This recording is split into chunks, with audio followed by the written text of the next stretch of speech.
Salah saya. Kesalahan saya terbesar selama ini.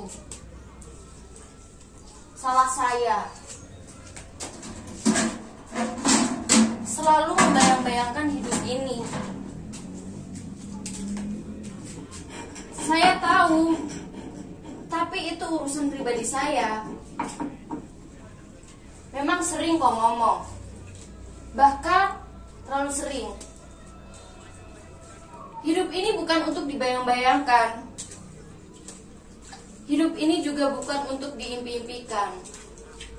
Hidup ini untuk dijalani, untuk disaksikan, untuk dirasakan, dilihat dengan mata, didengar dengan telinga. Ya, tapi itu urusan saya, urusan pribadi saya. Kau dengar, conge? Siapapun tidak berhak menghalangi saya melamun atau mengenangkan sesuatu. Ya, juga kau pun tak berhak melarang atau menghalangi saya mengenangkan, membayangkan bekas pacar-pacar saya. Juga tidak ada hak melarang saya melamunkan hidung si Benny Brewok itu.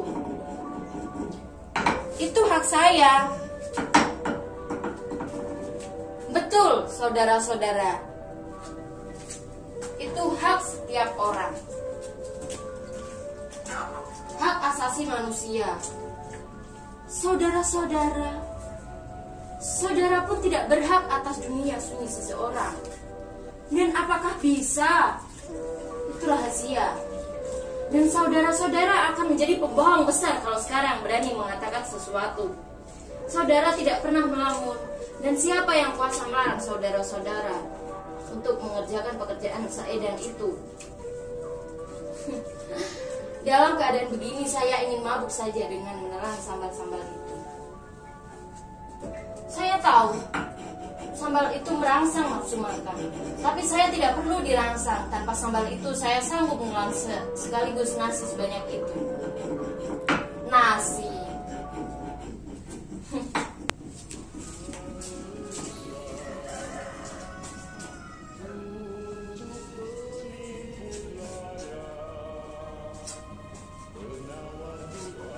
Nasib. Nasib. Setiap siang yang panas di meja ini selalu ada sambal yang panas. Ini bukan lagi perangsang, sungguh-sungguh lauk untuk makan. Tiap hari? Tidak. Tiap saat? Apakah ini tidak berarti saya menuntaskan alkohol berbotol-botol sepanjang hidup? Ini penipuan mentah-mentah namanya. Cuma sebulan. Sejak lebih dari 2 tahun saya menjadi istrinya. Pernah makan agak lumayan. Malah tidak cuma sebulan.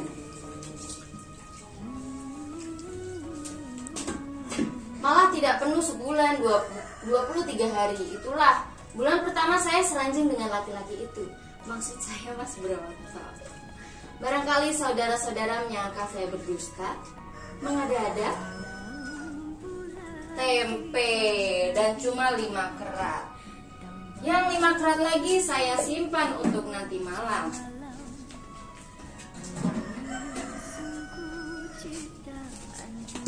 Sayur bening, daun bayam masih lumayan.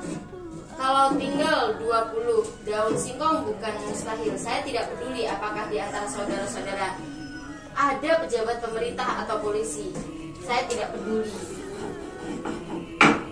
Apakah juga di sini ada pemimpin partai? Juga saya tidak peduli. Apakah di sini kebetulan ada pemimpin agama atau ulama atau malaikat? Saya hanya berkata bahwa semua ini sungguh gila. Dulu saya bayangkan betapa bahagianya hidup saya. Saya bayangkan betapa menikmati hidup saya ini. Bangun pagi-pagi menyediakan sarapan, menunggu dengan berdebar-debar kedatangan Mas Broto. Makan siang bersama Mas Broto, mandi bersama Mas Broto, tidur siang bersama Mas Broto. Bahkan di mana saja saudara berada. Inilah Mas radio Broto jalan-jalan senja hari, makan malam bersama Mas Broto dan anaknya tidur dalam pelukan Mas 25, Broto. 31, dan 49 meter. Membawakan acara Badan saya tahu-tahu tenaga itu mengeraskan bunyi radio. Saya sudah tidak lagi bisa menahan diri. Saudara mendengar, selamat mengikuti siaran kami.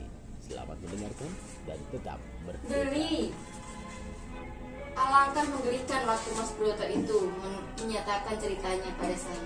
Saya masih ingat betul di pasar malam, di tengah keramaian, kok sempat-sempatnya ia mencurahkan isi hatinya. Dikatakannya, jin itu yang pertama.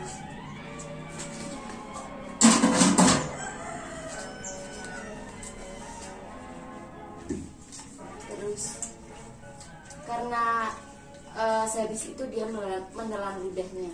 Jelas sekali naik nafsu barangkali. Kemudian ia mengulangi hal itu ketika kami sampai dekat tontonan ledek etek. Itu tontonan kera menari dari Jawa. Seharusnya dia bisa mencari tempat yang lebih sesuai untuk mengucapkan kata-kata cinta itu. Tapi ketika sampai di tempat tontonan kera itu, rupanya ia tidak bisa lagi menahan gelora perasaannya. Dia bilang dengan suara gemetar seperti perintah malaria. Lain wajah katanya, "Cung, kau sangat manis." Urat di lehernya saya terasa tidak normal lagi. Gemetar sekali. Tapi saya berdiam. Apa iya Mas Broto? Dia lebih gemetar. Udara dari lubang hidungnya keras berdesak. Itulah kesalahan saya. Justru itu, kalau dulu saya tidak pernah membayang-bayangkan begitu indahnya hidup ini, mungkin saya tak akan pernah mengomel serupa ini. Di seluruh kepulauan Nusantara, bahkan di mana saja Ya, saudara berada. mungkin saja Inilah Radio Republik akan Indonesia bisa tenang dari Jakarta, menunggu kedatangan kembali siang ini di mengudara muka melalui sana. gelombang Tapi karena dulu saya membayang-bayangkan betapa lezatnya makan siang bersama Mas Broto, saya jadi selalu kecewa setiap kali saya melihat sambal itu. Mati radio itu. Biarkan saja. Radio itu bukan kami punya. Itu radio tetangga. Alah, apalagi radio. Kami sempat membeli pakaian yang bagus saja sudah alhamdulillah. Sebenarnya lelaki itu bisa saja beli radio kalau dia mau, tapi dia pengecut dan sukar untuk bisa diampuni. Kan dia mengajar di SMP, partikulir kalau sore.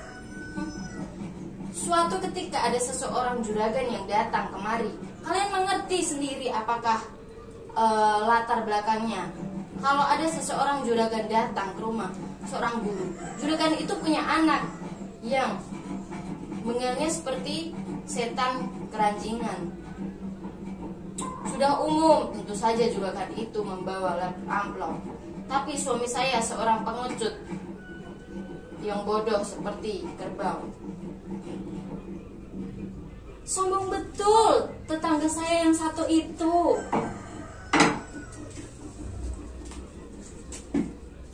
Apa dia pikir cuma dia yang punya telinga? Seminggu yang lalu saya bertengkar dengan suami saya lantaran tetangga yang sok tahu itu. Coba saja, saya baru saja menelantangkan tubuh di atas ranjang batu itu. Saya selalu menyebutnya begitu untuk ranjang besi kuno yang jelek itu. Ya, baru saja saya terlentangkan. Badan saya tahu tetangga itu mengeraskan bunyi radionya. Saya sudah tidak lagi menahan diri. Hampir saya meloncat ke dapur untuk mengambil palu untuk mengetok kepalanya. Untung saja tangan Mas Broto cukup kuat menahan saya. Kalau tidak, remuk rumahnya. Mas Broto malah membela tetangga itu. Kalian tahu apa yang dikatakan suami saya? Jeng, sabar apa? Saya bilang, kalau terus begini, kita tidak akan pernah punya tetangga. Apa kita diberi makan tetangga? Bertolak dengan saya. Ya, persetan tetangga. Kalau dia menghina, kita tidak peduli. Tahu kita siapa dia? Tidak peduli tetangga, tidak peduli jenderal, karena begitu marahnya sampai saya berteriak-teriak. Apa kau tidak merasakan bagaimana jika menghina kita dengan radionya? Apa suami saya bilang? Itu bukan penghinaan, Jem, bukan penghinaan. Mata saya melotot, itu namanya kemurahan. Dengan memperdengarkan radio sekeras itu, tentu mereka maksudnya supaya kita pun turut menikmatinya, katanya. Begitu geram saya. Sehingga jari saya hampir putus saya gigit. Lalu saya berteriak lebih keras. Kau memang batu, batu. Kau tidak punya perasaan. Kau tidak pernah merasakan bagaimana mereka menghina kita dengan baju-baju yang baru, dengan perhiasan. Bahkan ketika ia memakai gigi emas, ia selalu bertengger saja di jendela. Lalu saya menangis. Dan kalian tahu apa yang dikerjakan suami saya? Kalian tahu? Saya lihat kemudian dia sudah mendengkur, tidur terbang.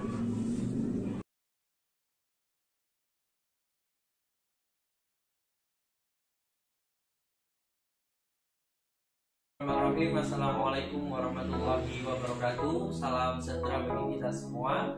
Salam sehat. Perkenalkan, nama saya Riko Arfandi Yuda, mahasiswa pertukaran mahasiswa Merdeka tahun 2021. Saya mengambil mata kuliah penyutradaraan di Universitas Jambi dengan dosen pengampu Ibu Isra. Di sini saya sudah bersama Mbak Vina, yaitu akan melakukan casting pada naskah monolog Perintah Istri Kita. Assalamualaikum warahmatullahi wabarakatuh. Perkenalkan, nama saya Dina Nur Amilah Beldisi, tempat tanggal lahir Pekalongan 23 Mei 2001, alamat Jalan Berkah nomor 23, Desa Wirajesa, Kecamatan Wirajesa, Kabupaten Pekalongan. Di sini saya akan membuat video guna mengikuti casting pemilihan aktor teater dalam judul Prita Istri Kita karya Arifin C. Nur. Baik, yang pertama, acting marah besar. Maunya Anda itu apa sih? Saya sudah bekerja keras semaksimal mungkin sebisa saya, tapi Anda sedikit pun tidak pernah menghargai usaha saya, tidak pernah menghargai jerih payah saya. Saya kecewa besar dengan Anda. Untuk mengikuti untuk mengikuti casting atau latihan untuk kegiatan acara pementasan teater. Jadi saya harus memilih jalan lain. Jadi di sini saya memilih Mbak Putri untuk menjadi aktor dalam pemain teater monolog naskah Perintah Istri Kita. Terima kasih Mas Riko atas masukan kemarin yang telah diberikan kepada saya, entah itu masukan mengenai mimik wajah, terus intonasi dalam mempraktikkan naskah monolog ini. Ya, masukan diterima lah. Sebelumnya langsung saja ya Mas Riko ya. Saya di sini akan mempraktikkan ulang mengenai naskah monolog teater Prita Istri Kita. Ya, langsung saja Mas. Baik, silakan Mbak. Prita Istri Kita. Salah saya. Kesalahan saya yang terbesar selama ini. Salah saya. Selalu membayang-bayangkan hidup ini. Saya tahu, tapi itu urusan pribadi saya. Memang sering kau ngomong, bahkan terlalu sering.